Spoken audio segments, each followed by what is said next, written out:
Hello, Garland Colson, Captain Time here, and I have a question for you. Is your onboarding process more like waterboarding?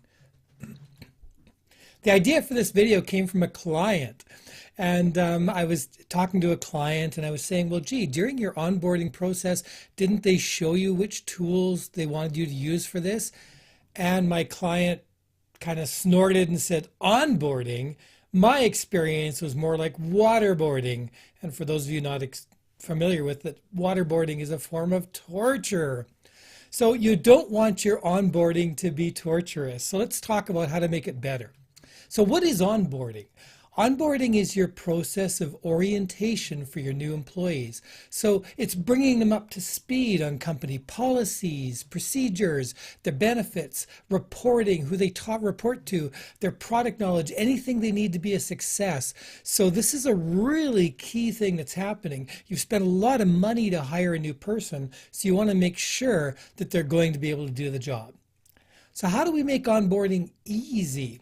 First off, make sure there's somebody in your organization who is responsible overall for the general onboarding, for bringing them on board, having them learn about the company, your organization, having them learn about benefits, all those basic things you need to know, where the bathroom is, the basics, hours of work, how they get paid, compensation, who they go to in certain cases. Who they report to, who they talk to about human resources issues. So you want to make sure someone's responsible for that. You want a second person, may not be the same person responsible, for specific job orientation and training. So how do they do their job? How do they build their skills for the job? What kind of training library do you have, or other courses do you have that they can access to get better at what they're doing? And it helps to have a good quality orientation process library so that you have a library that every employee can access. This orientation library should have general information for new hires, information about the company policies and procedures, safety, bullying and harassment, how they're supposed to deal with media. And I strongly recommend you look at creating a video how-to library, or at least some sort of a process documentation system.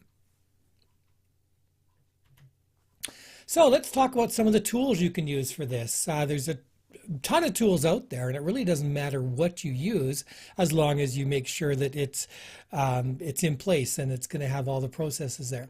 So a good one is Process Street. It's built for processes, so that's what it's meant for. It gives you a really easy way to add videos and screenshots and documentation all into a library.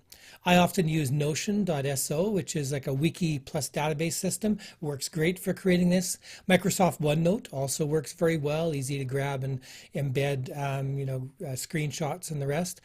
I often use Loom for video processes where I need to connect with other people online, where I need to share a link. It allows me to really quickly do a video capture of how to do something. And I throw the links then into Process Street or Notion, or you can throw them in OneNote.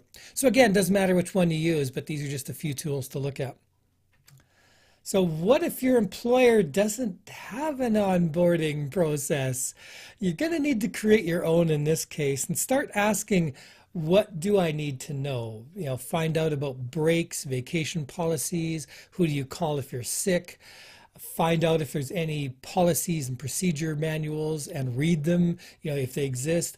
Find out who the company safety officer is, know who the human resources officer person is, so that you can find out about the human resources and benefits.